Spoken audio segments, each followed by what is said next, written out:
At the time this video is being made, Game 3 of the Orlando Magic and Milwaukee Bucks hasn't tipped off yet, although it does tip off later today. Though I don't expect the result to actually change the points I make in this video. I am, admittedly, a Milwaukee Buck fan. I'm an NBA fan in general, a sports fan in general to boot, but the Bucks are my team. So admittedly, I'm going to have a little bit of a bias towards that team.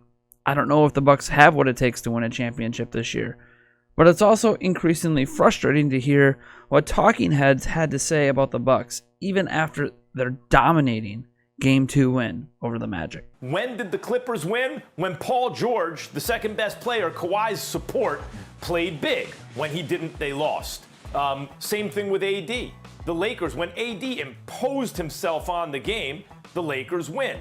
They won. When he didn't as thoroughly, the Lakers lost. Who is the Freaks' number one support, right? Like, who's the second best player on the team? It's supposed to be Middleton. You saw highlights. Connaughton is an athlete. He can sky. He can finish, all that stuff. Bledsoe can put it on the floor and get his shot. Brook Lopez certainly isn't scared to shoot, even if he hasn't had a great shooting season. He's a stretch five.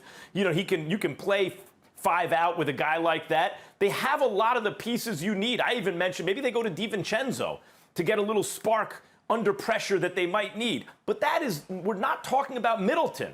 And if Middleton doesn't get it going, they're in trouble. Now Chris Middleton, 2 points. 2 points. That is not going to help you beat the Miami Heat. You cannot have your second best player in the midst of a $180 million contract, getting over $30 million a year, scoring 14 points in a subpar performance in Game 1, playing 8 subpar regular season games in the bubble, and then come to Game 2 with 2 points and think that that's going to beat Miami or Toronto. Did I see anything from them yesterday to answer the question directly about them being able to beat the Heat? Not off of yesterday's game. If we're just sitting there and looking at the Milwaukee Bucks coming into the postseason and saying, could they beat the Heat? That's a different question. But the question is pertaining to what we saw yesterday.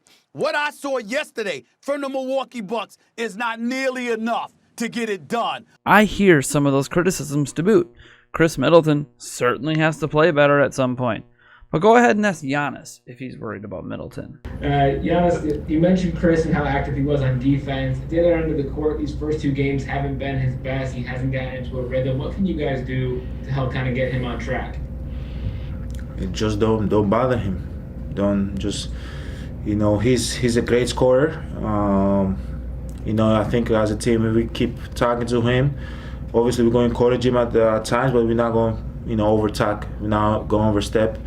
He knows what he got to do. He's going, figure it out. He's going to find himself, and he's going to be ready for Game 3. I've seen Chris come out from a bad game, and the next game scored 30, 35, 40. I've seen that happen before. So, personally, I know he's going to be ready. He's going to be ready for Game 3. And he's a big-time player. We need him. We need him to keep making plays. But even though he didn't make shots tonight, he was everywhere. Defensively, he was talking on the bench. He was talking to me the whole game. He was talking to Brook the whole game. And that's what a leader does. And that's what we need Chris to do. And obviously in Game 3, he's going to be ready. He's going to come out and he's going to be aggressive. He's going to make plays, and he's going to do what he's been doing all year. Yeah. Does he sound like a superstar that's worried about his teammate? See, when the Bucks lost to the Orlando Magic in the first game, in a pretty embarrassing way, if we're honest, everyone was quick to puff out their chest. Kendrick Perkins was just salivating after hating on the Bucks for months. Of course, the Lakers also shockingly dropped their first game in the series before a dominating second win. But because that win came with LeBron's Robin dropping 30+, the narrative is different for some reason. Because the media doesn't care that you win. They care that you win the way that they determine you're supposed to win. Remember, you're supposed to win with superstars going off in the NBA. You need 2, 3, 4 guys going off to win titles in the NBA. That's how it's done. The Orlando Magic played their hearts out in the first game of the series, and to be honest, they tried extremely hard in the second game too.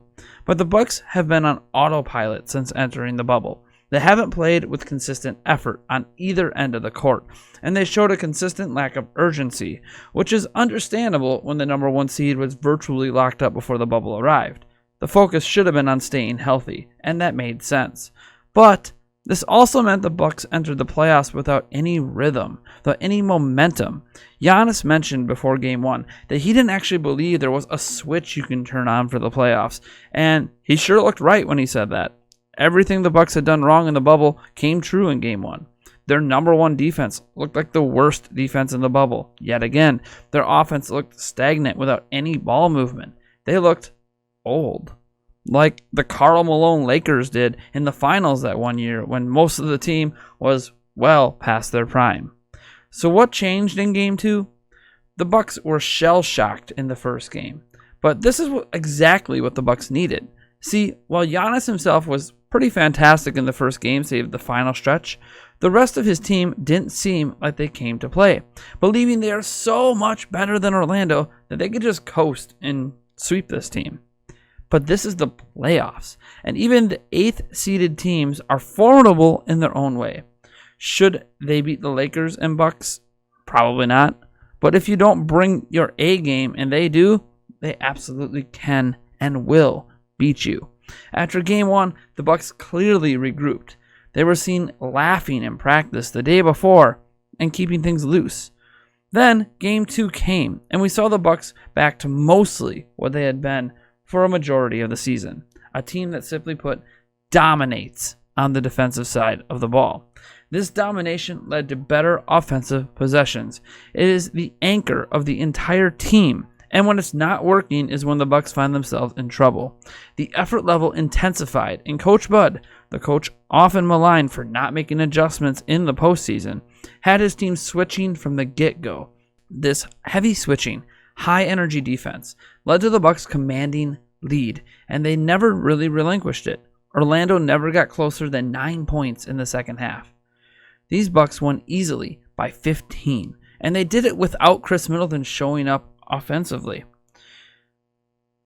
Can you imagine what happens if Middleton even has the kind of game he had in Game 1? And this is largely what is missed when folks talk about the Bucks. I could get into the intricacies and differences offensively that led to the Bucks having crisp ball movement and Connaughton making 5 threes and Brook Lopez going off as well. But these are all lesser contributing factors than the Bucks' number 1 defense showing up to the party, because defense can always show up, even when the shots aren't falling. So, as the talking heads and so-called NBA analysts keep casting doubt on the Bucks, the sleeping giants appear to have been awoken. Defense alone doesn't win titles in the NBA, but the Bucks' defense in particular is what fuels their offense. And now that it has awoken, it's going to be hard to ignore the Bucks' present run to a possible title. They say the Heat is going to wreck the Bucks if Middleton doesn't show up. And yes, Middleton playing well takes the Bucks to a new level. I can't deny that. But the Heat is currently wrapped up in a tight contest against the Pacers, which I do believe they'll probably sweep. But I mentioned the games are close, not to make the Heat look bad, but to explain how Indiana is not the same defensive challenge the Bucks are. If the Heat are struggling to pull away from that team, how are they going to bury the Bucks just because Middleton isn't scoring? It's a fair question to ask, because the Bucks are a vastly superior team to Indiana in pretty much every metric. The Game 1 loss was, honestly, exactly what the doctor ordered. Now I want to thank all you guys for tuning in. My name is Nathaniel Rumphol-Janc, as it says in the channel name. I am someone who runs another YouTube channel called Nintendo Prime. If you're interested in video game coverage, Nintendo coverage, I encourage you to go check it out. I'll put a link down in the description. On this channel here, we're going to be talking a lot of sports. Right now we got NBA playoffs going on, so we're talking about a lot of NBA stuff. I'll probably be talking a lot of Bucks this playoff around because they're my team, and so we'll do some analysis and all that jazz. But I do plan to talk about other teams as well, other sports as well. We have MLB going on. I got some strong opinions on the MLB season.